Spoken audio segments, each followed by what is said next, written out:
Les super-héros sont terribles, hein. Pour un oui et pour un non, ils se mettent sur la gueule. Nous, à Directive Première, on se traite d'enflure, mais on s'aime bien. Ta gueule. Moi aussi je t'aime. Alors que les super-héros, dès qu'il n'y a plus de café, alors là c'est guerre civile sur guerre civile. Non mais avec tout ça, les super-vilains vont bientôt pointer à Pôle emploi. Car oui, aujourd'hui, nous parlons de Civil War 2 en 180 secondes. Écrit par Brian Michael Bendis et dessiné par David Marquez, c'est sorti depuis janvier 2017 en France et depuis juin 2016 aux États-Unis. C'est l'histoire d'Ulysse, un nouvel inhumain pouvant prévoir le futur qui divise la communauté des super-héros quant à l'utilisation de son pouvoir pour punir les malfaiteurs avant qu'ils aient commis leurs crimes supposés. Captain Marvel est pour utiliser ses pouvoirs et Iron Man est contre.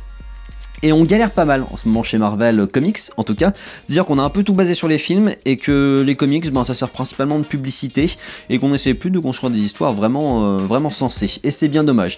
C'est pas un mauvais event, mais c'est quelque chose d'assez basique qui se lit sans déplaisir. Je pense que quand vous trouverez l'intégrale, ben, ça fera plaisir à lire, mais à suivre sur une année, j'ai trouvé ça laborieux et j'ai trouvé ça longué. Le concept de base est intéressant, donc c'est le concept de Minority Report, à savoir que maintenant qu'on peut à peu près calculer les probabilités de tels crimes, de telles actions, est-ce qu'on a le droit d'influer sur la vie d'un humain alors qu'il n'a pas encore commis il n'a pas encore pris certaines décisions, mais il y a une potentialité qu'il les prenne. Et ça c'est quelque chose de super intéressant, même si c'est quand même largement copié sur Minority Report.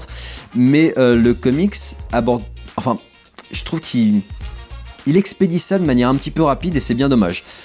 Globalement, comme je vous disais, ça se lit sans déplaisir, hein. C'est quand même plutôt pas mal, je n'ai pas trouvé que c'était un mauvais event, mais putain, c'est étiré sur 8 numéros et ça souffre, déjà qu'il se passe pas grand chose, et ça souffre en plus de son rythme de publication, qui a été assez chaotique aux États-Unis. Je crois que c'était David Marquez qui était papa. De toute façon, j'ai l'impression que tous les events sont chaotiques en termes de publication, parce que Secret Wars, pareil, ça a été compliqué.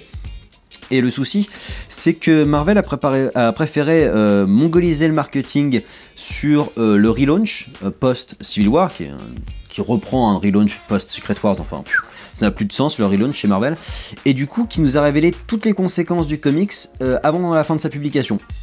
Donc super intéressant, donc on savait qui c'est qui avait perdu avant, donc c'est à dire qu'on essaie de nous jouer certains cliffhangers et puis on est là, c'est à dire que comme je sais que c'est Riri Williams qui va prendre l'armure d'Iron Man, vu que ça on en a parlé dans tous les médias, vu que c'était une afro-américaine, a priori je sais qu'Iron Man a perdu, quoi. Désolé si je vous ai spoilé, mais a priori tout le monde était au courant. Et c'est ça qui est bien dommage, c'est qu'on a cette désagréable impression que tout ça n'a aucun sens, que tout ça manque d'enjeux dramatiques, et puis que c'est quand même bien pauvre en comparaison du premier Civil War qui abordait vraiment de grosses questions, et puis qui avait vraiment des cliffhangers qui étaient puissants, parce qu'il y avait ce moment où Peter Parker se démasquait. Là, tout est assez secondaire en fait, et tout est tellement secondaire que le conflit est pas vraiment sensé, parce qu'on a l'impression que les persos, s'ils avaient discuté entre eux, ils auraient pu le désamorcer, et qu'on comprend pas pourquoi tel perso était de tel côté. Les Taisi n'ont pas joué leur rôle en fait de combler ces trous-là, de motivation des personnages, et que l'event principal est finalement assez anecdotique sur bien des aspects, et qui permet juste de relancer un énième relaunch. En plus, moi j'ai un peu de mal avec le perso de Captain Marvel que je trouve un peu con dans cet event, et auquel on confie les clés de la ville à la fin de l'event, alors qu'elle avait clairement tort, et pareil, ça m'apparaît moi comme un gros contresens. Donc voilà, j'étais assez déçu, et j'espère que ça plus plu qu'à moi, parce que c'est quand même pas terrible. Top! Alors vous le découvrez peut-être en ce moment en France, parce que c'est en train d'être publié, pour ceux qui lisent la publication US, donc ça a été fini très récemment, je crois que c'était en décembre. Je vous conseille, je me permets un petit conseil du coup post-critique, de lire plutôt Death of X, qui est sur le prélude de la guerre entre les Inhumains et les X-Men, et sur la mort de Cyclope, qui avait été annoncé dans les comics, mais sans qu'on sache ce qui s'était passé, que moi j'ai beaucoup aimé, c'est en 4 numéros, et je trouvais que c'était assez finaux, et ça m'a fait plaisir, parce que ça faisait un petit moment que j'avais pas lu quelque chose de vraiment hypant chez Marvel.